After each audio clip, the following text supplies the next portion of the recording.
Legends, I've been playing with the Blood Knight for this couple of days, and I've been playing a lot offline to just try to figure out what is the best PvP build for the Blood Knight. And let me tell you, this class with Inferno 9, it took the class to another level. We're talking not only PvE, but also in PvP. If this class was already at the meta for being extremely tanky and strong, well, now it just got much better. It is an insane class that you're just gonna dominate the idol. It is pretty much, you know, you're not gonna die 1v1, maybe 2v1, maybe 3v1. Sometimes you can get in trouble, but don't let it fool you, because the kill potential is still there. You can still apply a lot of pressure, and you can hold the idol versus a lot of... And if you get in trouble, like I am right now, well, just disengage, go with your Sanguinate, wait for your buffs, put your Whirling Strike, go into Abomination, and go back to work. That's all you have to do. And like this, you're gonna be able to hold the idols very well. Have in mind that the tanky role, it is to just hold or push the idol. And the Blood Knight right now, it is the absolutely best tank in the game. Man, I only wish that my Barbarian was this good. But the thing is that the Blood Knight has so much mobility. Not only that, has so much kill potential, and it is extremely tanky. So I can just not tell you enough good things, but the way I'm gonna show you how to build this, it will matter. So please pay attention to every single detail, because if you build it correctly, you're gonna be an absolute beast. So let's go here inside the game. Let's start here with the skills. The first one is gonna be the Whirling Strike. This reminds me of the Berg Breaker. It's just an AoE that every time that you're gonna take damage, well, you're just gonna be able to counteract with a lot of damage. Then we are now using the Transfusion.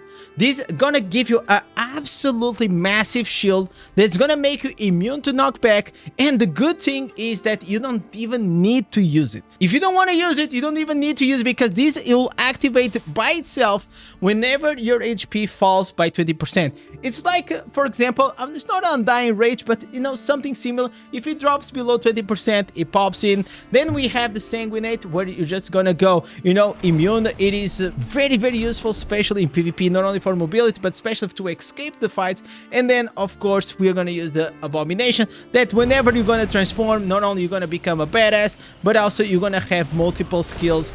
And in this form, it is super, super strong. So let's go here into the answers, because this is the part everyone gets curious. What are we using? So here on the headpiece, we are using the Crashed Voltary, where the Transfusion shields will increase your life drain. So because we now are gonna have like these massive Transfusion shields, they're actually gonna last way longer than in the past, thanks to this new chest piece. And like that, you're gonna have a lot of extra life steal. But if you don't like this, because maybe you are already like super tanky, or you are already like at the top dog, mega well, you can also go with the new answers for Transfusion, where you're gonna increase the damage up to 22%. So one is more defensive and the other one is more offensive. Go as you wish. Personally, for me, I found better results with the life drain, but maybe for you, the increased damage is gonna be better. And here we have the new Inferno 9 chest, that this one is actually the one that is responsible for all these tankiness that now Blood Knight has on top of the tanks it's already had. So let me read to you. The Transfusion now is gonna give you a shield, and while this shield is active, you're gonna be immune to knockback. So that's actually awesome, because this is a massive shield. It's not like a small shield, but there is also something on top of it, because while this shield is on, you're also gonna start leeching life while you're doing damage. So you're gonna regenerate the lives, and on top of the life drain that the chest gives, we're also using the headpiece to increase that life leech. And like that, we're gonna be able to get another shield once the first shield is dropped. So basically, because of these answers, you're gonna have two shields, which is gonna make you even more tanky. Then we are using here the Anchored Agony. Whenever you are in the Abomination, pretty much it's gonna start consuming your life, which is gonna synergize really well here with the Maw and Response, because every time you're gonna take a damage, you're gonna start doing this whirlwind. But on top of that, you're also gonna be able to slow the nearby enemies and apply the damage to loss of control, which is really, really nice. Here on the pants, well, this is the slot that I've seen the biggest amount of personal takes. What is the best? For me, personally, really like the claw, that it drags the people to you, which is really nice. But some people also also enjoy to use, for example, the Reeling Peril, which is gonna give you another AoE aura. So if you're sitting on the idol, you're just gonna do more AoE damage, and even other people really like to use the opportunity to arrow. So 3 pants that you can use.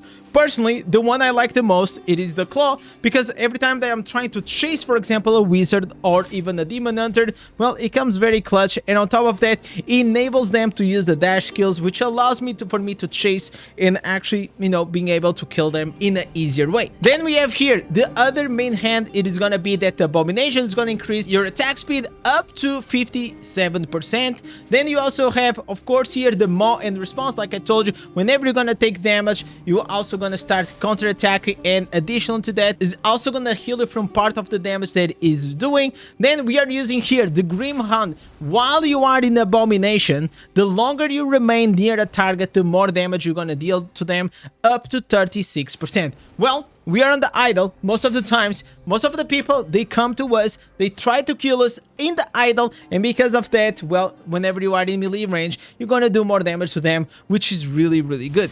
Then we have here Fiendish Memento.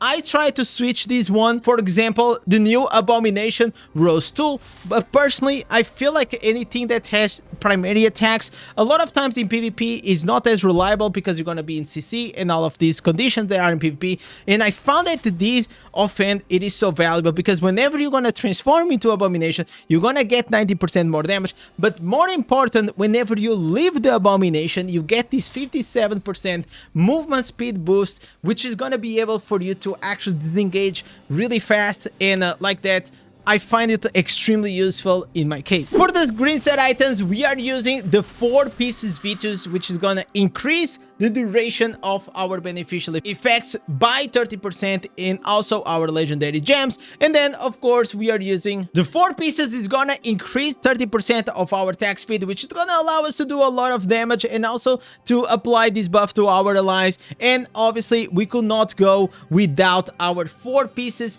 mountebanks, which is gonna give us like this massive shield on top of all the shields that we already have. And that's why Blood Knight, it is so crazy tanky, unless like in the future there is something that is gonna disable a class to have like multiple shields. For now, this is a must use. I also saw a few whales using, for example, 4 pieces Glooms or 2 pieces Glooms, 2 pieces Vitus, and 4 pieces mountebanks. Well, for me, personally, I feel like this is the best combination. I found it like to be the most useful, and that's the one I like to use. Now let's go here into one of the most important parts, which is how you should build your Blood Knight properly. We're talking about a tank, and because of that, the only 2 secondaries that you actually need, it is gonna be armor and resistance. Like, these are literally the ones that you should try to bump as maximum as you can, and I will probably say that resistance is, in my opinion, even higher than the armor, just because of the fact that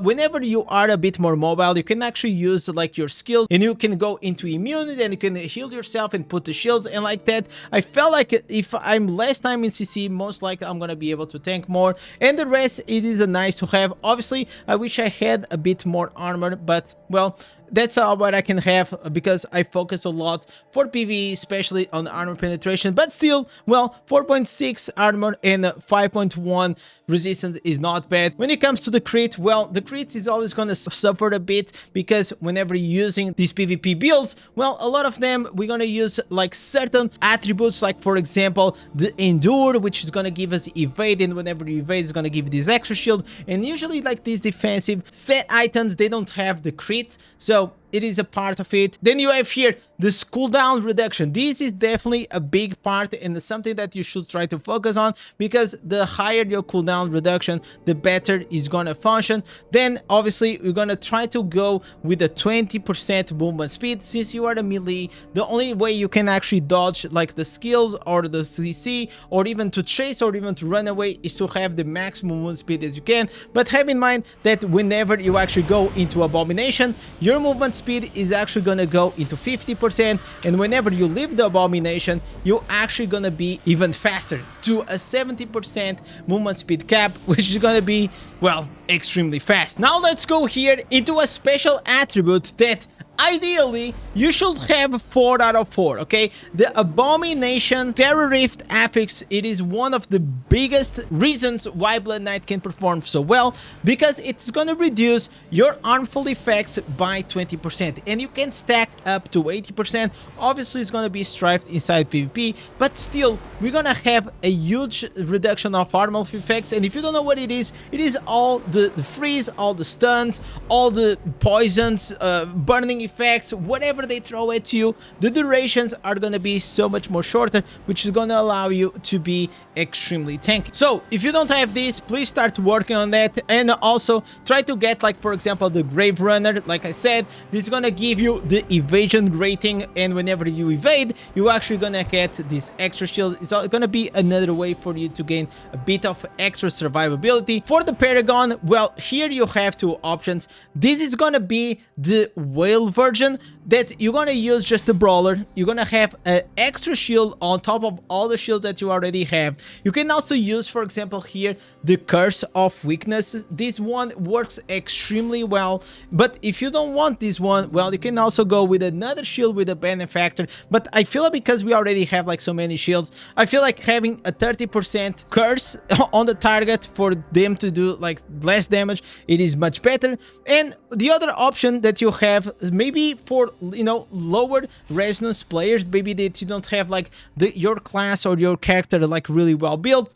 probably here the Gladiator is gonna work much better, because it's gonna give the cheat dead, which is gonna be able to survive a bit longer on the idle. The Combat Veteran together here with the First Aid, which is gonna decrease your First Aid, which is like, it's gonna give you like a massive heal. Like that, you're actually gonna become even more tanky. And then the Grizzly Veteran to reduce the damage that you take by 4%, and also you can have, for every time that you defeat a player, you get this stack up, like with a critical hit chance. It can go up to 15%, and it is actually very strong in PvP. But if you don't like this one, you can also go, for example, to the Victory, that every time you're gonna defeat a player, you're gonna have this increased 12% damage, increased 12% damage reduction. They both work extremely well. Now let's go here into the Warband Room. When it comes to the Warband Room, there is only one room that you should focus on. It is the Protector, that's gonna increase your block chance by 5%. You want to have this Shepherd's Burden, which is going to increase your life by 6.5%, and it's going to increase your size. The bigger you are, the faster you're gonna be. It is really powerful. Then you also have the Evil's Bane, which is gonna give you another shield. And you see, whenever you have all these shields that's gonna stack up, and wait, we don't finish there. There is more shields that I'm gonna show you that we're gonna have, which is gonna be extremely good. Now we have here, well, if I had, imagine a cat, and the cat will give me another shield. You see how insane this is, but I don't have it. Well, I have just like this pet with the savior. It works perfectly fine. This is the only pet that you need. As long as it has a savior, you're gonna be fine. So try to scan the action nows for a very cheap savior pet. Don't worry too much about its stats. The only thing like it really matters if it has the savior is gonna make your life much easier, because it is another kind of like cheat dead. Then you have certain runes that I'm gonna highlight as absolutely MVPs. There is 2 blue runes that in PvP are very nice to actually have. One, it is gonna be the chest piece, which is gonna increase your evasion rating up to 9%, and whenever you evade, you're gonna get that extra shield. Then you're gonna have this one, which is gonna be on your main hands, and it's gonna increase your movement speed, passive movement speed by 3%. And because I only had like 70%, I just slot one of them, and like that, I feel like movement speed, it is so important in PvP, even more than some bit of extra damage, because no, 3% can actually be the difference between you getting caught up or not, or being able to escape or not. So that's why I prioritize it very highly. And the rest, well, if you're lucky, you can get like the Zoo, which is gonna increase your crit. Then you also have, for example, the Oats. But if you don't have the Oats, well, the gold 1 tier will actually also perfectly work, because it's gonna give you attack speed and beneficial effect duration instead of having the skill cooldown reduction. But in general, skill cooldown reduction when it comes to PvP tends to be slightly more powerful than in PvE. So now let's go into something that everyone is always asked, and is regarding the legendary gems. Well, this is my legendary gem setup, I use a universal one because I'm free to play and I don't have a lot of space or resources to actually just have two sets, one for PvP and another one for PvE. I try to make the best with what I can for both ways. If there is a way to make this much better for PvP and for tanks, yes, absolutely. But for now, this is what I have. I have Mother's Lament, Increase Decrease, Gloom Cask, with Auxiliary Gem Spiteful Blood, that whenever I'm gonna drop below 50%, I'm gonna get this immunity and invulnerability to primary attacks from players, which it works, you know, makes me even more tanky. Then you also have the Hunt Coil that I use always on the defensive stance, and this is also gonna decrease the damage they do to me by 28%. Then we have here the Bottle Hope that is gonna increase our damage and also our skill cooldowns by 1.5%. This can be very easily replaced with something else. Rolling Consequence for the crit and the burning effect, Colossus for the immunity to knockback, also the skill damage, and above all to make you bigger, and the bigger you are, the faster you're gonna be. Bloodsoaked Jade, more damage, movement speed, and also it's gonna reduce the damage that you take below 50%, which is really nice. And the Blood Flow, which is gonna add that extra damage, crit damage, and also the bleed, which makes it super strong. But if you are a free to play and you want to play a bit more defensive, well, I got you, man. There's a lot of gems in the game, like for example these 2 stars, they are super strong. Battle Guard, Feeding Nostril, Stubborn Oracle, all of these 2 stars are great for defense, but there is more, especially when it comes to the 1 stars. All of these that I showed you here and even the 5 stars are very solid free to play or even spender options to play a bit more defensive, that I will probably actually go and change a couple of my legendary gems with this option if I had the option. When it comes here to the curse properties, well, you want to go with a 6 pieces nettled and 2 pieces ghost. Obviously I have these ones because I have been doing a lot of PvP and doing a lot of testing, so that's why I didn't change, but 6 piece nettle, it is the way to go. When it comes to the reforges, well, for PvP, especially if you plan to play a tank for a lot of time, you can actually go and put the barrier. The barrier is actually going to be able to make you slightly more tanky, so I went with the beneficial effect duration. I went with the damage taken from players, it is reduced. Also, you can have the block chance, which I got unlucky, but I got the fear resistance, damage taken from nearby enemies reduced, and the maximum life. If I could, I would put the block chance, but I didn't have the choice. But this, it is a very solid option. The barrier works really well instead of the jolt or even the vengeance, because it is another defensive that you get. For the Helliquary, please do not forget to actually go and keep your stats with the fortitude and willpower only. This part will actually add to your base stats, so it's going to increase your armor penetration, potency, and resistance. And only this subsection is that applies to raids and challenge rifts. I see a lot of people still in my comments, they say, oh, but Indez, but these stats, they don't work, they only work in raids and in challenge rifts. No, this works everywhere, this only works there. It is right here, so please have in mind this. And the last thing, well, yeah, a lot of people also like to see what is my legacy of Horadrim. I am using right now, putting most of my focus on the potency and resistance, because that's the way, because I already have a very high armor penetration from the normal gems, because that's where I focus the most. So like this, I go with the black one, the blue, and also the orange gem. But for the majority of the players, you actually should go with the yellow, red, and purple, okay? Red, yellow, and purple, so you boost your armor penetration and armor, because most likely at the beginning of the game, that's what you're gonna be lacking. So boys, this is the build that I've been playing. I've been having a lot of fun. I think I have like around like 75 or 80% win rate. I'm gonna keep playing with the Blood Knight. It has been an absolute blast. For my next videos, most likely I'm gonna try to work on the best speed farm dungeon build. So let me know in the comments, what was your experience? Did you find anything in the Blood Knight that I missed? Please share it with me. I love when the people actually comment and share their builds with me. So boys, thanks so much for watching, and I'll see you guys in the stream. Peace.